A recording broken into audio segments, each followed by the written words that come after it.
ओम नमो भगवते वासुदेवाय नमः। ओम नमः शिवाय। प्रिय भक्तजनों, आज हम सोम प्रदोष व्रत की कथा का श्रवण करेंगे। शुभ मुहूर्त, पूजा विधि और कथा। तो प्रिय भक्तजनों, भोले बाबा की कृपा आप सभी पर बनी रहे और आपकी जो भी मनोकामना हो वो भोले बाबा आपकी पूरी जरूर करेंगे। हिंदू धर्म में प्रदोष व्रत का अपना अधिक महत्व होता है। साल में कुल 24 प्रदोष व्रत पड़ते हैं। प्रदोष व्रत भोले शंकर को ही समर्पित है। इस समय माघ माह चल रहा है। हर माह में 2 बार प्रदोष व्रत पड़ता है। एक कृष्ण पक्ष में आता है और दूसरा शुक्ल पक्ष में। माघ माह में पड़ने वाले प्रदोष व्रत का बहुत अधिक महत्व होता है। प्रदोष व्रत में प्रदोष काल में ही पूजा का विशेष महत्व होता है और प्रदोष काल संध्या के समय सूर्यास्त से लगभग 45 मिनट पहले शुरू हो जाता है। कहते हैं कि प्रदोष काल में भगवान शिव की पूजा करने से शुभ फलों की प्राप्ति होती है और धार्मिक मान्यताओं के अनुसार सप्ताह के 7 दिन के प्रदोष व्रत का भी अपना एक विशेष महत्व है। प्रदोष व्रत करने से संतान सुख की प्राप्ति होती है और इस व्रत को करने से संतान पक्ष को लाभ भी मिलता है। इस व्रत को करने से भगवान शंकर और माता पार्वती का विशेष आशीर्वाद प्राप्त होता है। और माघ मास के कृष्ण पक्ष का प्रदोष व्रत 27 जनवरी को है और यह सोमवार को रखा जाएगा। यह प्रदोष व्रत सोमवार को पड़ रहा है, इसीलिए इसे सोम प्रदोष व्रत कहा जाता है। पूजा विधि: सुबह जल्दी उठकर स्नान कर ले। स्नान करने के बाद स्वच्छ कपड़े पहने। घर में मंदिर हो तो उसमें दीप प्रज्वलित करें। अगर संभव हो तो व्रत अवश्य करें। भगवान भोलेनाथ को गंगा जल से अभिषेक करें। भगवान भोलेनाथ को पुष्प अर्पित करें। इस दिन भोलेनाथ के साथ माता पार्वती और भगवान गणेश की पूजा करनी चाहिए। किसी भी शुभ कार्य से पहले भगवान गणेश जी की पूजा की जाती है। भगवान शिव को भोग लगाए और इस बात का ध्यान रखें कि भगवान को सिर्फ सात्विक चीज़ों का ही भोग लगाया जाता है। उसके बाद 108 बार आप महामृत्युंजय का जाप अवश्य कर सकते हैं। कहते हैं इस मंत्र का जाप करने से आने वाली हर विपदाएं आपसे दूर हो जाती हैं। बिल्व पत्र अवश्य चढ़ाने चाहिए क्योंकि भोले बाबा को बिल्व पत्र बहुत पसंद है। इसके बाद आप भगवान शिव जी की आरती अवश्य करें। और आइए सुनते हैं अब व्रत की कथा। एक नगर में एक ब्राह्मणी रहती थी। उसके पति का स्वर्गवास हो गया था और उसका अब कोई आश्रयदाता नहीं था। इसीलिए प्रातः होते ही वह अपने पुत्र के साथ भीख मांगने निकल पड़ती थी। भिक्षा से ही स्वयं और अपने पुत्र का पेट पालती थी।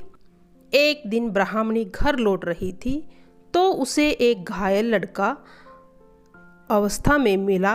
वह करहा रहा था। ब्राह्मणी ने दयावश होकर उसे अपने घर लेकर आई। वह लड़का विदर्भ का राजकुमार था। शत्रु सैनिकों ने उसके राज्य पर आक्रमण कर उसके पिता को बंदी बना लिया था और राज्य पर नियंत्रण कर लिया था। इसीलिए वह मारा मारा फिर रहा था। राजकुमार ब्राह्मण पुत्र के साथ ब्राह्मणी के घर में रहने लगा। एक दिन अंशुमती नामक एक गंधर्व कन्या ने राजकुमार को देखा तो उस पर मोहित हो गई। अगले दिन अंशुमती अपने माता पिता को राजकुमार से मिलाने लाई। उन्हें भी राजकुमार भा गया।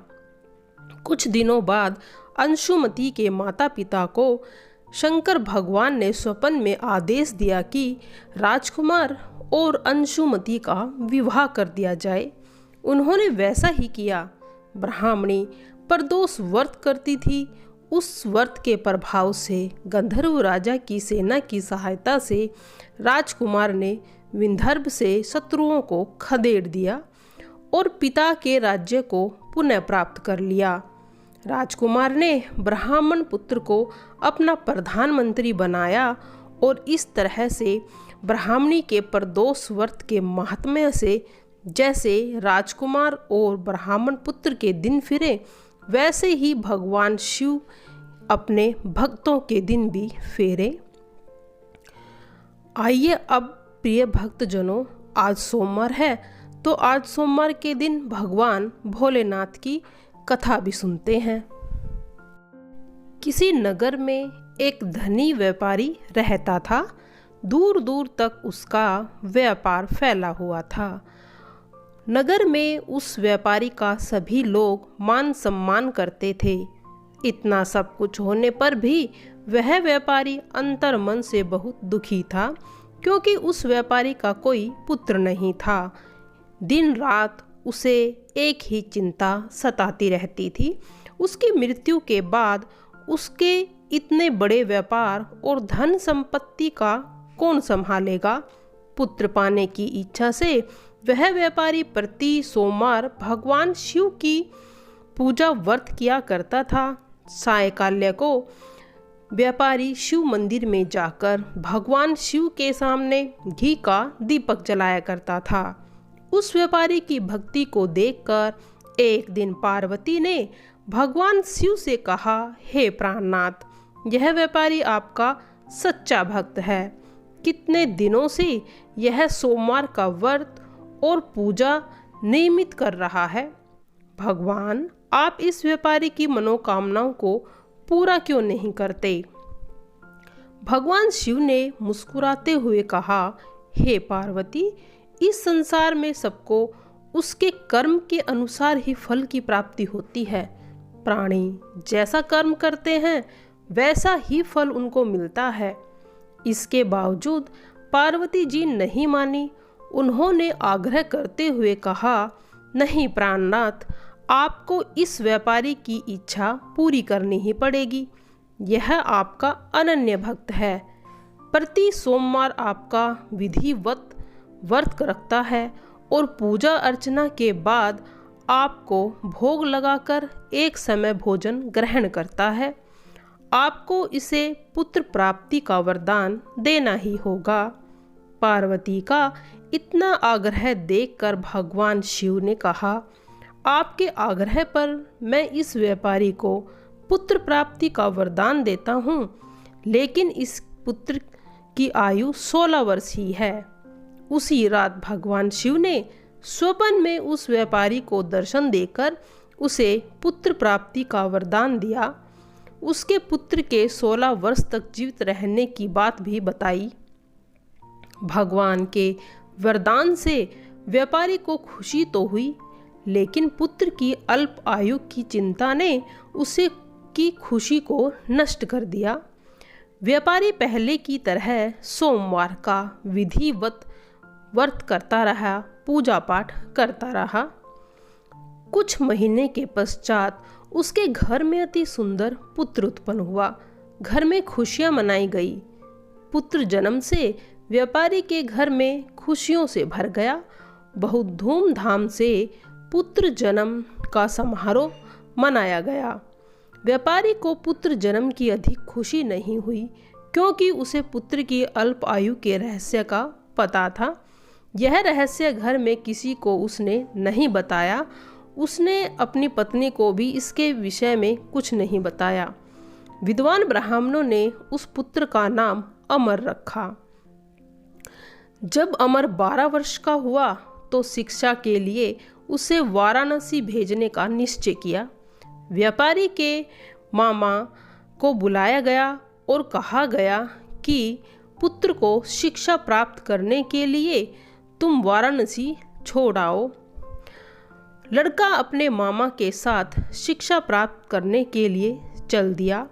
रास्ते में जहाँ लड़का और उसका मामा रात्रि में विश्राम करने ठहरते हैं, वहीं यज्ञ करते हैं और ब्राह्मणों को भोजन कराते हैं। लंबी यात्रा के बाद पुत्र और उसका मामा एक नगर में पहुँचे। उस नगर में के राजा की कन्या का विवाह बड़ी खुशी से था और पूरे नगर को सजाया गया था। निश्चित समय पर बारात आई, लेकिन वर का पिता अपने बेटे की एक आंख से काने होने के कारण बहुत चिंतित था। उसे इस बात का भय सता रहा था कि राजा को इस बात का पता चलेगा तो कहीं विवाह से इनकार न कर दे, उससे उसकी बदनामी हो जाएगी। वर के पिता ने जब लड़के को देखा तो उसके मस्तिष्क में एक विचार आया। उसने सोचा, क्यों न इस लड़के को दूल्हा बनाकर राजकुमारी से इसका विवाह करा दूं। विवाह के बाद इसको धन देकर विदा कर दूंगा और राजकुमारी को अपने नगर में ले जाऊंगा।